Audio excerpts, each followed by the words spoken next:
With the Truman Doctrine, the countries of Greece and Turkey, both of them did not fall to the communists. Both countries, both Greece and Turkey, were able to fend off the communist aggression or influence. The communist parties within those countries kind of lost some of their support, and both those countries, communism was contained. What happens next, though, is there are other problems over here in this part of Europe, in Western Europe. And the problem is everything was going down. Side down, sleep don't come easy. Everything's going wrong. Everything was going wrong. Look what World War II did. Ooh, baby, I'm going down. I'm going down. And everything was going wrong, baby. And what was happening is, over in Western Europe, especially France and Italy, those two countries were destroyed. World War II left every part of Europe touched for the most part, and France and Italy were suffering economically. It was extremely cold winter, and what was going on is there was this feeling that the communist parties of places like France and Italy were going to gain support in the ballot box, that they were going to win elections. After World War II, scenes like this were tremendously common. People lining up for food, rubble everywhere, cities and towns completely destroyed, also in places like Germany. And there was this need, or this desire, from the Truman administration to address that problem as well. And another weapon to fight communism wasn't just, with this kind of military aid, but it was also economic. And this is the background to the Marshall Plan.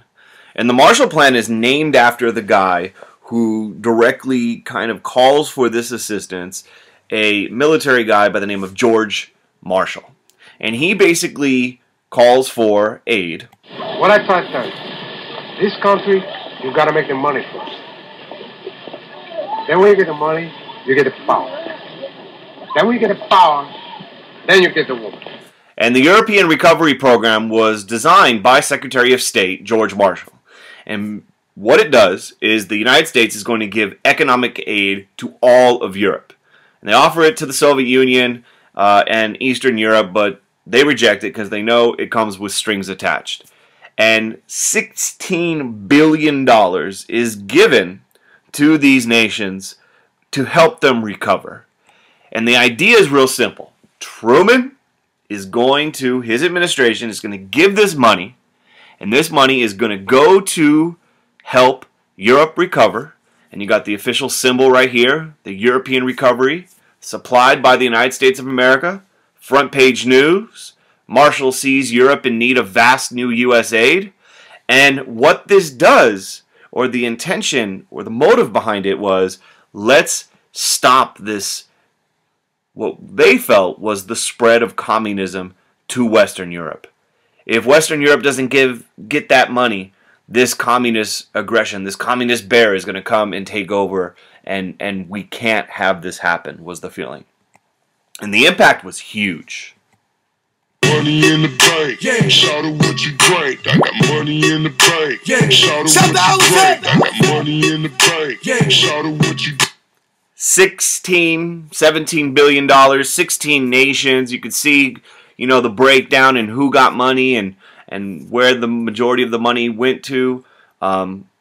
England gets a lot. We have a long relationship with England. France and Italy also gets a lot. Western Germany, which was devastated by World War II, having been the country responsible for much of the damage, they get bombed a lot.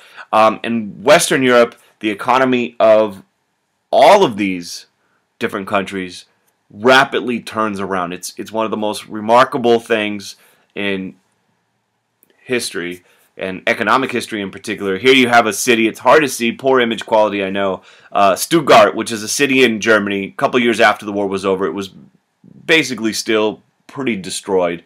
And less than 10 years later, the city is revitalized, and the town and the buildings are rebuilt.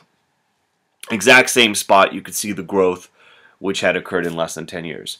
So this Marshall Plan has this huge positive impact in terms of the policy of containment by revitalizing the economies of Western Europe, especially France and Italy. Those countries don't fall to the communists. And here you have these different posters symbolizing this kind of working together. We must move together, whatever the weather. We have all the colors to the mast of the ship. We're going to get Europe moving again. We're going to get them out of this crisis. And the response to the Truman Doctrine and the Marshall Plan is many countries don't fall to the communist. And Europe is pulling itself out with the help of U.S. aid, the Marshall Plan aid being symbolized right here, pulling them out of this economic desperation. Now the Soviet Union responds, okay, you're going to be, in their mind, meddling in the business of countries that are important to them. The Truman Plan, the Truman Doctrine, and the Marshall Plan, they start tightening control over Eastern Europe. For example, they send in military troops into Hungary in 1947. They send in troops in 1948 in Czechoslovakia. So they clamp down as a response to these U.S. actions.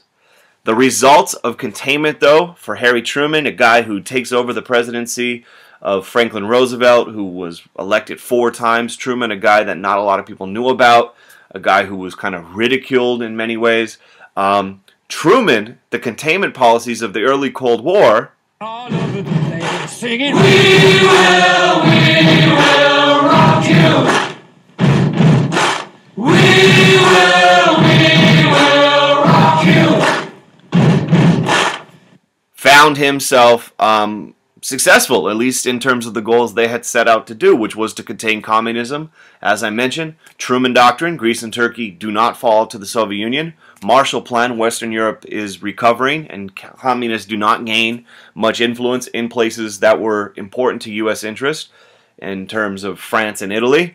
And if you take a look, this is really important to make sure, lectures 1 through 3, you understand we have the Yalta Conference during the war. Agreements were made. They're very vague agreements. We think we have free elections guaranteed. That doesn't happen. In May, the war ends. Hitler commits suicide a couple weeks before U.S. and Soviet troops enter the city of Berlin. Treaty VE Day Europe. Potsdam Conference we had in July. Truman's meeting with Stalin. Churchill got kicked out of office, so there's a new British guy. We issued the ultimatum to Japan, and we agree we're going to divide up Germany. We'll get more into that later. Then in August, the bombs are dropped on Hiroshima and Nagasaki. Some people say Truman did it to keep the Soviets out of the war in Asia. But the war is over. Victory. Goals are met. However, in 1945, we have a situation where the Soviets are not leaving Eastern Europe. There's a feeling that Stalin has lied. And Truman decides he's not going to appease. He's not going to pull a Munich conference. He's going to get tough on the communists. Stalin feels he needs Eastern Europe for buffer zones, for security. He lost so many people in the war. This is essential. And very different goals emerge. February of 1946, we have the containment policy. Kennan says, we need to stop communism. He outlines this in his long telegram. In March, Churchill gives a speech in Missouri called the Iron Curtain speech. The world is divided into 2 different sections. And then, of course, in March of 1947, Truman issues his Truman Doctrine, and he says we're going to defend free people wherever and wherever they're resisting armed aggression. And he's talking about the greasy turkey here. And then finally, in June, we have the Marshall Plan. We're going to help rebuild Western Europe. We're going to make sure through economic aid that communism does not spread. So this is the backdrop of the early beginning stages of the Cold War. And the thing that I want you to think about is the what-ifs. What if Truman allowed Stalin to get Eastern Europe? Would that prevented the Cold War? Would if Stalin left Eastern Europe? How could have things played out? And how history is not inevitable, and how these moments were based upon decisions on a variety of different fronts. So keep that in mind.